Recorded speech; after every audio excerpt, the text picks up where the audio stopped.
अस्सलाम वालेकुम।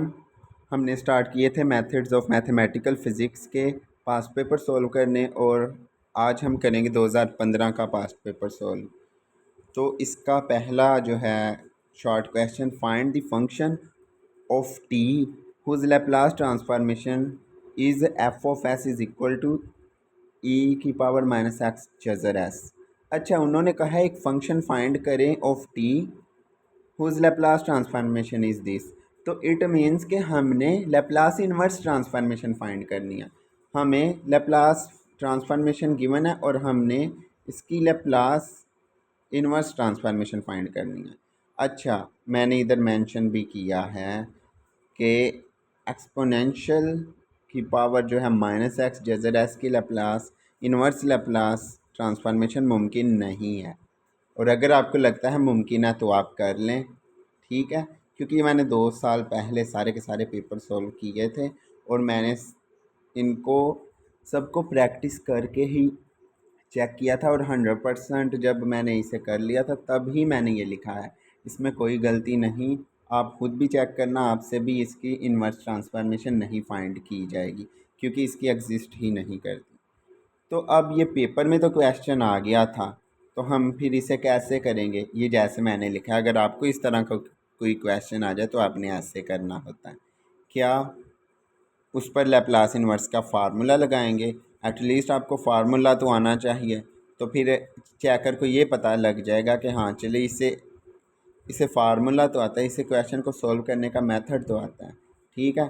तो इसमें अब एफ ऑफ एस पुट करेंगे तो ये बन जाएगा। अब इसको अगर हम इंटीग्रेट कर देते इसको अगर हम इंटीग्रेट कर देते तो इसका हमारा एफ ऑफ टी आ जाना था। वैसे ही एफ ऑफ टी बन चुका है, हमने यही फाइंड करना था। जब हम इसको एस के लिहाज से इंटीग्रेट करेंगे तो ये हमारा आ जाएगा आंसर। लेकिन इसकी चूंकि एग्जिस्ट नहीं करती, क्यों नहीं एग्जिस्ट करती? क्योंकि इसकी इंटीग्रेशन ही पॉसिबल नहीं है। आप इसे चाह चाह के भी इंटीग्रेट नहीं कर सकेंगे, चाहे सब्स्टिट्यूशन मेथड लगाओ, कोई भी मेथड लगाओ, ठीक है। तो आपने फिर यहाँ तक ही छोड़ देना है क्वेश्चन, यही इसका फाइनल आंसर है। अब चलते हैं सेकंड क्वेश्चन की तरफ। क्या है? Find the Laplace transformation of the square wave function, जो आगे गिवन है। F of t is equal to, इसकी वैल्यू 1 और 0 आएगी। 1 कब आएगी? जब एक्स की वैल्यू 0 से ए हो, और वो 0 कब आएगी? जब एक्स की वैल्यू ए से 2a तक हो। और आगे मेंशन है f of x plus 2a is equal to f of x, यानी कि 2a उसका पीरियड गिवन है हमें, ठीक है। तो here period is t is equal to 2a and by definition of periodic function उसका ये लैप्लास ट्रांसफॉर्मेशन का फार्मूला होता है। अब हम इसको 0 से 2a तक लिखेंगे, लेकिन इसको दो हिस्सों में तोड़ेंगे, 0 से a तक और a से 2a तक। अब 0 से a तक उसकी वैल्यू 1 है, लेकिन a से 2a तक फंक्शन की वैल्यू 0 है। तो हम सब बस इसकी ही ट्रांसफॉर्मेशन फाइंड करेंगे, पहले वाले की। इसकी इंटीग्रेशन फाइंड करेंगे e माइनस एस टी की, तो वो आ जाएगा e minus S T over S minus S. तो अब अपर लिमिट और लोअर लिमिट अप्लाई करेंगे। सिंप्लीफाई करने के बाद हमारे पास रिक्वायर्ड ट्रांसफॉर्मेशन आ गई लैप्लास की। अब तीसरा क्वेश्चन है, find the Hankel transformation of e to the power of minus a x over x. इसकी हैंकल ट्रांसफॉर्मेशन फाइंड करनी है। हैंकल ट्रांसफॉर्मेशन भी पेपर में काफ़ी दफ़ा आ चुकी है, शॉर्ट क्वेश्चन में ज़्यादातर आती है, ठीक है। As we know that Hankel transformation का general for N order formula ये है, ठीक है। अच्छा, इन्होंने क्वेश्चन में क्या कहा है? Find the Hankel transformation of e to the power of minus a x over x. उन्होंने आर्डर नहीं कहा कि इस आर्डर का फाइंड करें, ठीक है। हम पहले इसे n इज इक्वल टू 0 के लिए रख के करते हैं, ठीक है। तो क्या करेंगे? n इज इक्वल टू 0 के लिए ये फार्मूला बन जाएगा, उस जनरल में ये पुट करें तो। एज वी नो दैट, अब हम ये बेसल का एक कुलिया भी जानते हैं, ये चीज़, ठीक है, कि अगर ये 0 से इन्फिनिटी हो, ई माइनस ए एक्स हो, साथ में बेसल हो बी एक्स, तो उसका जवाब ये होता है। तो हम इसकी ज़ीरो आर्डर के लिए हमने हैंकल ट्रांसफॉर्मेशन फाइंड कर ली। बाकी जनरली हम उसका फार्मूला एन के लिए लिखते हैं, उधर गिवन नहीं था क्वेश्चन में, तो हमने ज़ीरो आर्डर के लिए इसे फाइंड कर लिया।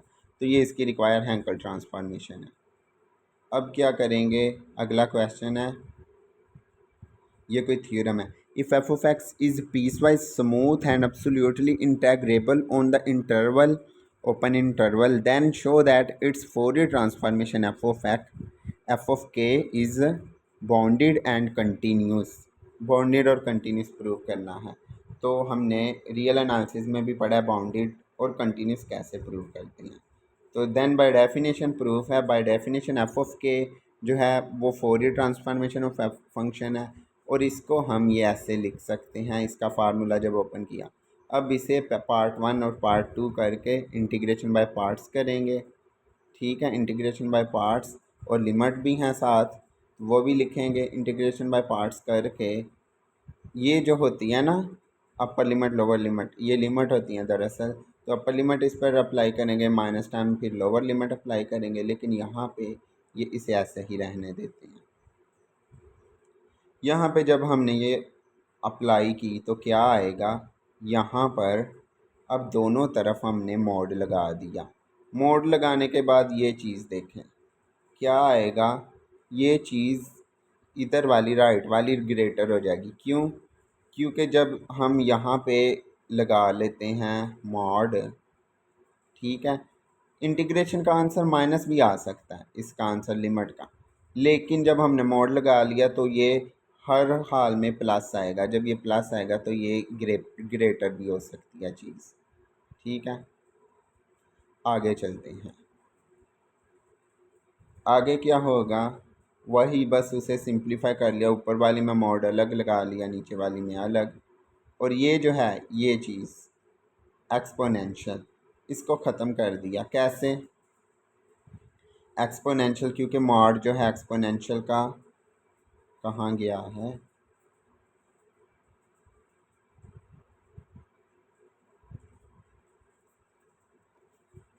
ये हमेशा 1 के इक्वल होता है। क्यों? E to the power of iota अगर उसकी पावर में आ जाए तो के एक्स, वो काज और साइन का फंक्शन होता है। ठीक है, वो काज और आयोटा साइन में चेंज हो जाता है, और इनकी वैल्यू, इसकी वैल्यू हमेशा 1 होती है, क्योंकि मैंने बताया है काज और साइन पर अगर ये करें अप्लाई करें, दरमियान में प्लस हो और इधर आयोटा हो, ये हमेशा इसका आंसर 1 से बड़ा नहीं हो पाएगा। ठीक है, और योटा का मोड भी वो भी 1 से बड़ा नहीं हो पाएगा, 1 आ जाएगा। तो यहाँ पे ये रिप्लेस करने के बाद ये आ गया मोड वैल्यू का। Since F of x is absolutely integrable, it means के लिमिट उसकी जो है वो ज़ीरो होगी, क्योंकि वो अगर एब्सोल्युटली इंटेग्रेबल हो तो उसकी एब्सोल्युटली लिमिट जो है वो ज़ीरो के इक्वल होती है।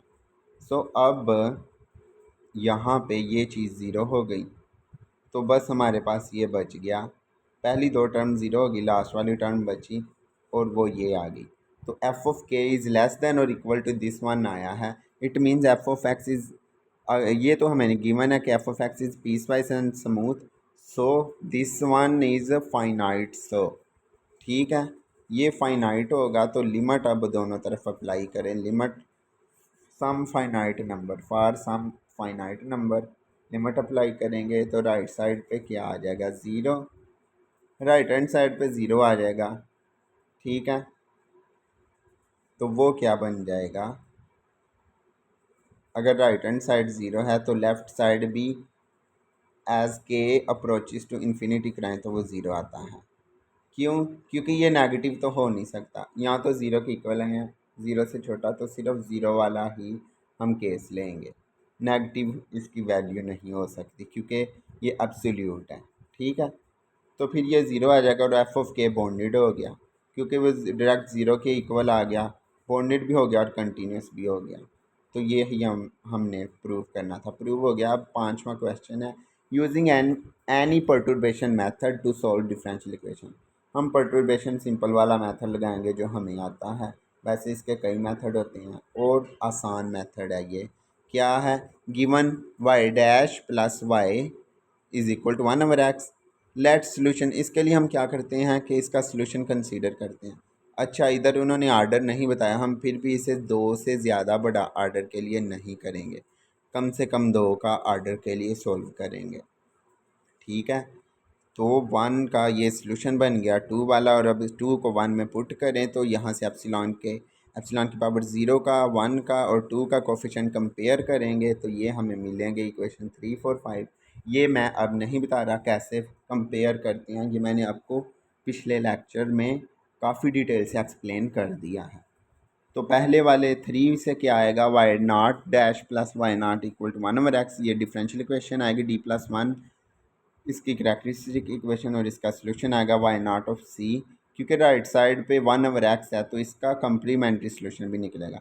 कम्प्लीमेंट्री के लिए यहाँ पे बाइनोमियल्स एक्सपेंशन लगेगी और ये इसका वाई ऑफ पी आ जाएगा दिस वन, और ये जब आ जाएगा, ठीक है, समेशन में, तो इन दोनों का सम आ जाएगा, ये वाई नॉट ऑफ एक्स आ गया। अब दूसरे वाला का सिर्फ कम्प्लीमेंट्री सोल्यूशन ही जनरल सोल्यूशन होगा, वो y one of x is equal to b minus x आ गया।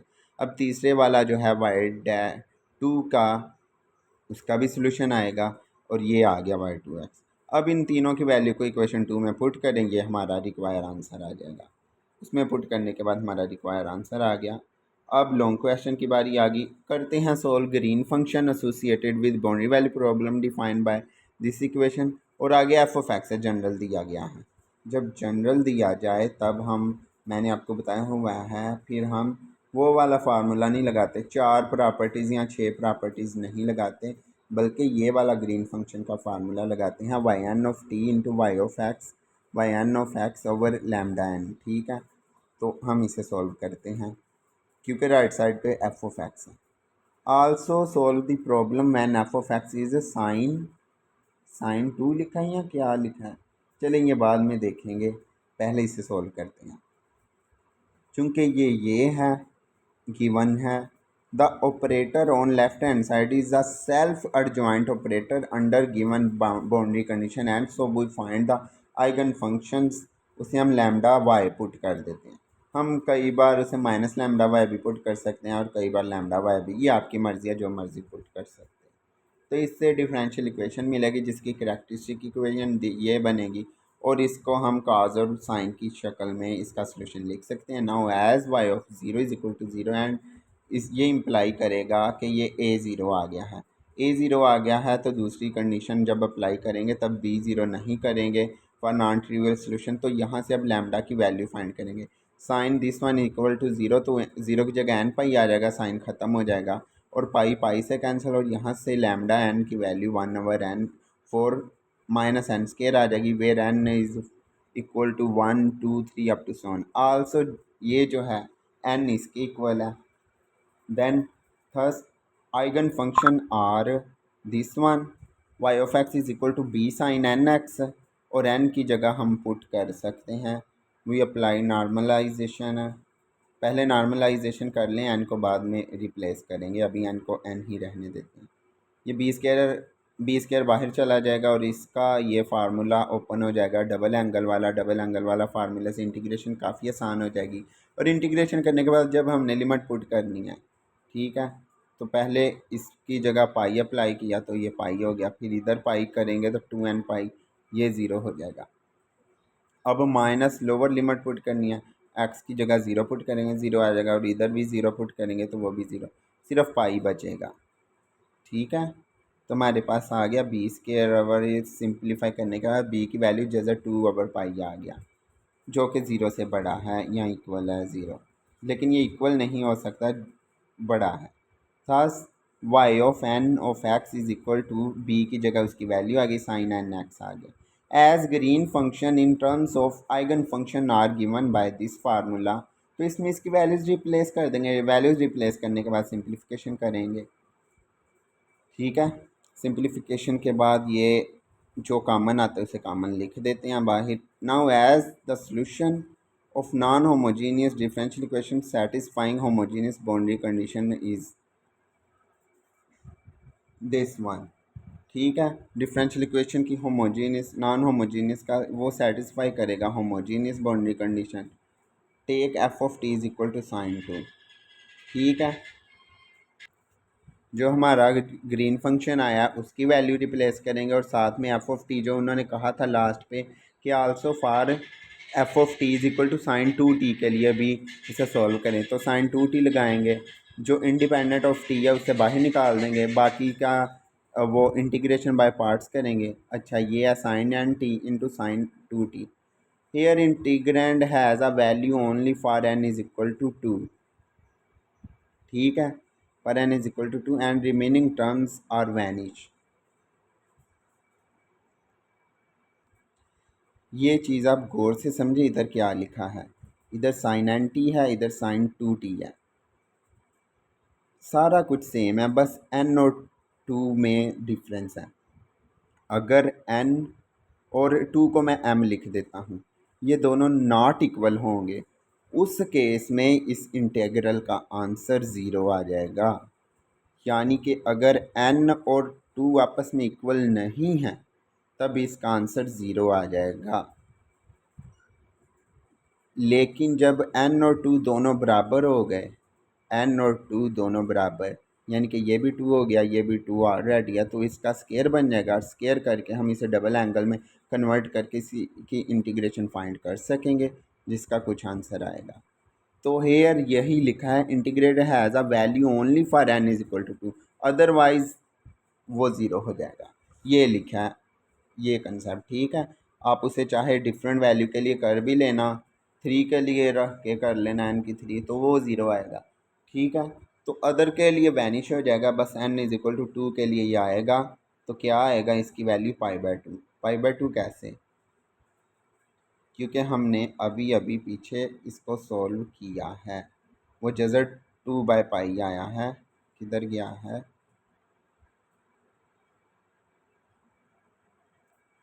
नहीं पीछे तो नॉर्मलाइज कंडीशन थी, वो इक्वल टू वन था, उसे वन के इक्वल रख के किया था। लेकिन ये आप अगर करेंगे डबल एंगल के लिए करेंगे और इसको सिंप्लीफाई करेंगे तो इसका आंसर पाई बाय टू आ जाएगा। पाई बाय टू को फिर इधर रिप्लेस करेंगे। ठीक है, बाकी टर्म में रिप्लेस करने के बाद यहाँ भी समेशन में भी सिर्फ एन क्या लेंगे, एन टू वाली टर्म रखेंगे, बाकी हम कोई भी एन वाली टर्म नहीं लेंगे, क्योंकि उन बाकी सब पे वो ज़ीरो हो जाता है। ठीक है, तो एन यहाँ पे टू वाला ही रहने देंगे। तो टू जब पुट करेंगे, दो दूनी चार, चार चौके 16 हो जाएगा, और ये साइन साइन टू एक्स हो जाएगा। ठीक है, ये चीज़ भी याद रखनी है। इधर हमने एन की जगह टू पुट करके ये सारे का सारा आ गया, तो इस सिंप्लीफाई करने के बाद हमारे पास y of x this one आ गया। ये जनरल नहीं है, मतलब कि जनरल भी हम लिख सकते थे, लेकिन हमें पता चल गया वाई एन ऑफ एक्स भी लिख सकते थे इसका सलूशन, लेकिन हमें पता चल गया एन की सिर्फ एक ही वैल्यू पे, वाई टू ऑफ एक्स पे ही ये आंसर दे रहा है, अदरवाइज सारा का सारा ज़ीरो हो जाएगा। तो ये इसका हमने वाई ऑफ एक्स निकाल लिया, ये फाइनल आंसर आ गया। अब क्या फाइंड करना है, क्वेश्चन नंबर 4 है, find the curve that bounds the largest area among closed curve of length 2l। ठीक है, ये हमने सेम सर्कुलर आर्क के लिए किया है ऑलरेडी क्वेश्चन, जहाँ पे उन्होंने कहा था कि किसी स्फीयर की सतह पर, सरफेस पर अगर दो पॉइंट्स का डिस्टेंस निकाल लें, शॉर्टेस्ट डिस्टेंस, तो वो क्या बनता है, ग्रेट सर्कल की आर्क बनती है। तो ये वही चीज़ है, find the curve that bounds the largest area among closed curve of length 2l। ठीक है, for derivation see after seizer degree spring 2023 का paper question number 2 till equation of circular arc that is this one. हमने वहाँ तक इसका ये prove किया है, नहीं ये स्फीयर वाला नहीं, ये सर्कुलर आर्क वाला है। ठीक है, तो हाँ आप देख लेना 2023 का पेपर, ये हमने स्टैटिक इक्वेशन तक वहाँ तक प्रूव किया था। उसके बाद क्या करना है, now diameter is A B is 2l, ये हमें गिवन है इस क्वेश्चन में, वहाँ तक मतलब सारा वो करेंगे आप, उसके बाद यहाँ से स्टार्ट करेंगे, क्योंकि आगे ये नया काम शुरू हो जाता है 2l वाला, ये उस पुराने क्वेश्चन में नहीं था, इसलिए मैंने ये यहाँ से ये किया। डायामीटर जो है ए बी 2l है एंड रेडियस लैम्डा है, यहाँ पे गिवन है lambda is equal to l है, क्योंकि डायमीटर का हाफ जो है वो रेडियस होता है। तो यहाँ पे हमारा ये इक्वेशन बन जाएगी टू स्टेरिक।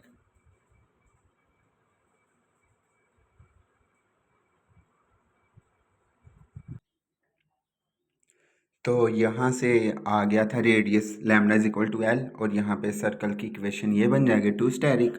अब हम यहाँ पे बाउंड्री कंडीशंस अप्लाई करेंगे ए ऑफ 0,0, जो कि अच्छा find the curve of the bound largest area मांगता। अच्छा ये जो है पॉइंट्स, क्योंकि ये सर्कल है, सर्कल की इक्वेशन तो हमें यहाँ से पता चल रहा है ए पॉइंट ये है 0,0 और दूसरा पॉइंट बी है जो कि है 2l,0। ठीक है ये, तो यहाँ पे y(0,0) y(0) = 0 आएगा, तो इसमें इक्वेशन 1 ये बन जाएगी, और 2l पुट करेंगे जब तो ये बन जाएगी। अब हमने यहाँ पे वैल्यूज़ निकालनी है c की और c मतलब c1 की। ठीक है, तो वो हम कैसे निकाल लेंगे, दोनों इक्वेशंस को आपस में कंपैरिजन करेंगे 1 और 2 को, चाहे सब्ट्रैक्ट कर लें चाहे एडिशन कर लें, कैसे भी करके। सब्ट्रैक्शन के बाद c1 हमें मिल गया -l, और पुट इन 1 करेंगे तो यहाँ से हमें c की वैल्यू 0 मिल गई। तो रिक्वायर जो हमारे पास पुट इन स्टेरिक 2 है उसके अंदर ये पुट करेंगे तो ये आ जाएगा ये, और यही हमारा final which is required solution, circle की इक्वेशन ही ये आई है अगेन। ठीक है, बस इसका सेंटर चेंज हो गया, इसका सेंटर है l,0। ठीक है ये चीज़, तो यही हमने प्रूव सोल्यूशन निकालना था, निकाल लिया। आगे है last question long, determine Fourier sine transformation of x to the power of alpha -1। तो यहाँ पे फोरियर साइन वाला फार्मूला लगाएंगे, इक्वेशन ए बन गई। ठीक है हाँ, उसका फार्मूला लगाया। अब हम क्या करेंगे, take alpha is from 0 to 1। ठीक है, रिप्लेस x बाय z, तो ये फंक्शन बन जाएगा f(z) = z α-1 और साइन z है z के। ठीक है, तो अब हम f(z) की पावर α-1 इसे आयोटा की पावर एक्सपोनेंशियल की power iota square times z के लिख सकते हैं, बिल्कुल लिख सकते हैं हमने, क्योंकि इसकी इंटीग्रेशन करनी है इक्वेशन ए की। और ये हमने छठे सेमेस्टर में कम्प्लेक्स एनालिसिस में पढ़ा हुआ है कि ये कौन सी टाइप है, मेरे ख्याल से ये 5वीं टाइप बन रही है। ठीक है, वहाँ पे हमने कंटूवर इंटीग्रेशंस की थी ना, तो उसके लिए हम क्या करते थे, जो इंटीग्रेशन है इंटेग्रल अंदर जो होता है उसको हम x को z से रिप्लेस करते हैं, और जहाँ पे z क्या होता है, वो एक कम्प्लेक्स नंबर होता है, x प्लस आयोटा y के इक्वल होता है। ठीक है, तो अगर हम इसकी बात करें तो साइन z के को हम e की पावर z माइनस z के लिख सकते हैं, बिल्कुल लिख सकते हैं, और माइनस की जगह हम आयोटा के रिप्लेस कर सकते हैं, क्योंकि z खुद x प्लस आयोटा y की शक्ल का है, खुद एक कम्प्लेक्स नंबर है, तो उसको हम ऐसे लिख सकते हैं। आगे चलें तो इसका कंटूर देखते हैं कहाँ पे बन रहा है। ये है C1 और ये है C2 रीजन ये बन रहा है इसके दरमियान वाला। ठीक है,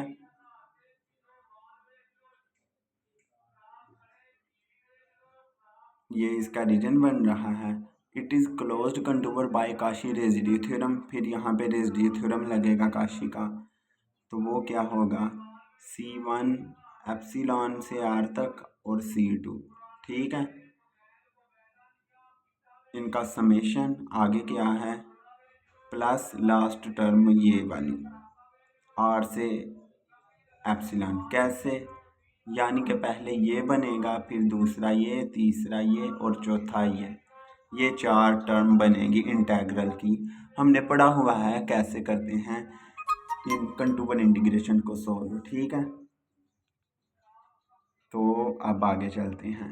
ये इसका 4 वो लिख लिया, और ये भी हमें पता है कि काशी रेजिड्यू थ्योरम इनका सम जो है वो 0 के इक्वल होता है क्लोज्ड कंटूवर का। ठीक है, तो अब इसके इंटीग्रेशन ये भी हम जानते हैं कि जो f(z) है ये माइनस टाइम्स C2 f(z) के इक्वल है, सिंस दिस वन, क्योंकि ये दोनों एक दूसरे के उलट हैं।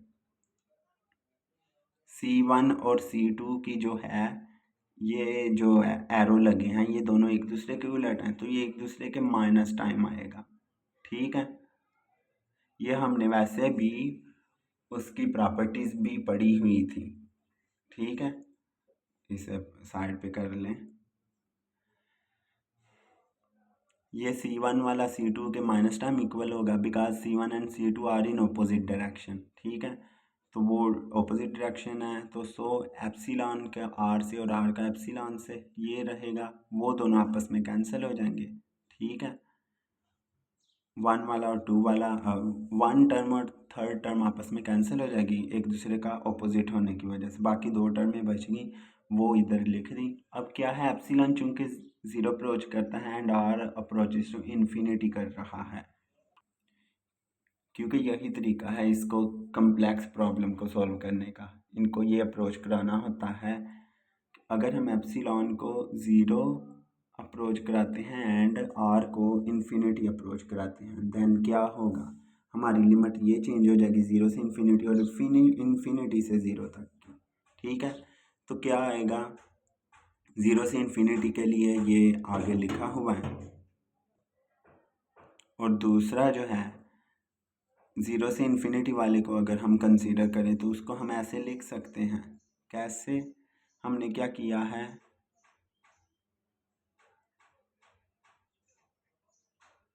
यहाँ पे अयोटा की पावर में अल्फ़ा था। ठीक है, और ये दोनों आपस में इक्वल आएंगे, मतलब कि पहले इसका जो है लिमिट को चेंज करें, ज़ीरो को नीचे ले आए इन्फिनिटी को ऊपर, तो ये माइनस में चेंज हो जाएगा, लेकिन ये प्लस के दूसरी तरफ, इक्वल के दूसरी तरफ चला जाएगा तो प्लस का हो जाएगा। ठीक है, तो ये चीज़ इधर लिखे है, ये दोनों अब आपस में इक्वल आ गए हैं। सो पुट अयोटा की पावर अल्फ़ा जो है उसे हम ऐसे लिख सकते हैं, बिल्कुल लिख सकते हैं। ठीक है, अयोटा की जगह हमने लिख लिया cos pi by two plus iota sine pi by to, यानी ये ज़ीरो है और ये वन है, तो अयोटा की पावर अल्फ़ा है, बस यही चीज़ है। और इसको हम मज़ीद आगे लिख सकते हैं आइलर की शक्ल में, ई की पावर अयोटा पाई पाई इंटू अल्फ़ा, बिल्कुल लिख सकते हैं अल्फ़ा क्योंकि पहले से ही पावर में है, और इसकी जगह हम ई अयोटा पाई बाय टू लिख सकते हैं और उसकी पावर अल्फ़ा है। ठीक है, इसे आइलर फार्मूला कहते हैं। अब यहाँ पे ये रिप्लेस करने के बाद हमारे पास ये सिंपल सा बन जाएगा, क्योंकि पहले था हमारे पास अयोटा राइट साइड पे, अब ये हमें एक्सपोनेंशियल में मिल गया है, तो काफ़ी अब आसान हो जाएगा काम।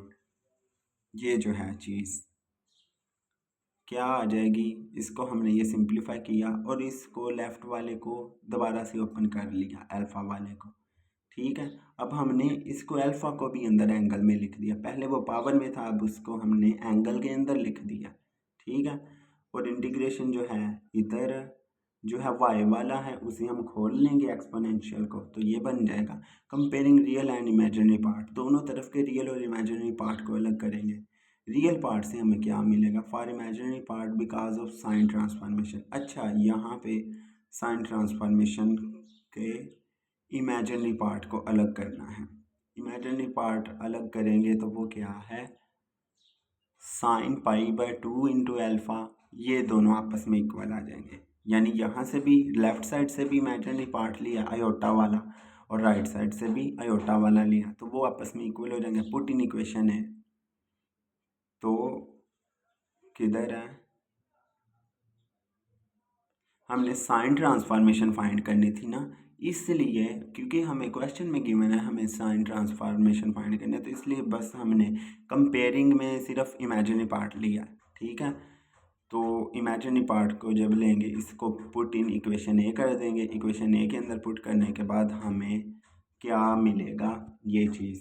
अब ये चीज़ इसको मज़ीद थोड़ा सा हल करते हैं, ये जो इसके अंदर है put k x is equal to u and d x d u over k and x is equal to u over k आ जाएगा, इसके अंदर रिप्लेस करें तो हमारे पास ये जो चीज़ है ये जो है अब इसकी इंटीग्रेशन आसानी से हो जाएगी। हमने पढ़ा हुआ है बेसल फंक्शंस में, तो गैमा फंक्शन में वहाँ पे इसकी डायरेक्ट वैल्यू ये होती है gamma of alpha over x over k की पावर अल्फ़ा, तो ये यहाँ पे आ जाएगा, तो ये हमारा इसकी फोरियर साइन ट्रांसफॉर्मेशन, अच्छा यहाँ पे एस लिखना था, फोरियर के साथ एस भी आना है कि उसकी फोरियर साइन ट्रांसफॉर्मेशन ये है, ये आ चुकी है। यही हमारा फाइनल आंसर है और ये वाला पेपर भी फिनिश हो गया है। इसके साथ हम मिलेंगे नेक्स्ट लेक्चर में, तब तक के लिए दुआ में याद रखिए, अपना ख्याल रखिए और खुदा हाफिज़।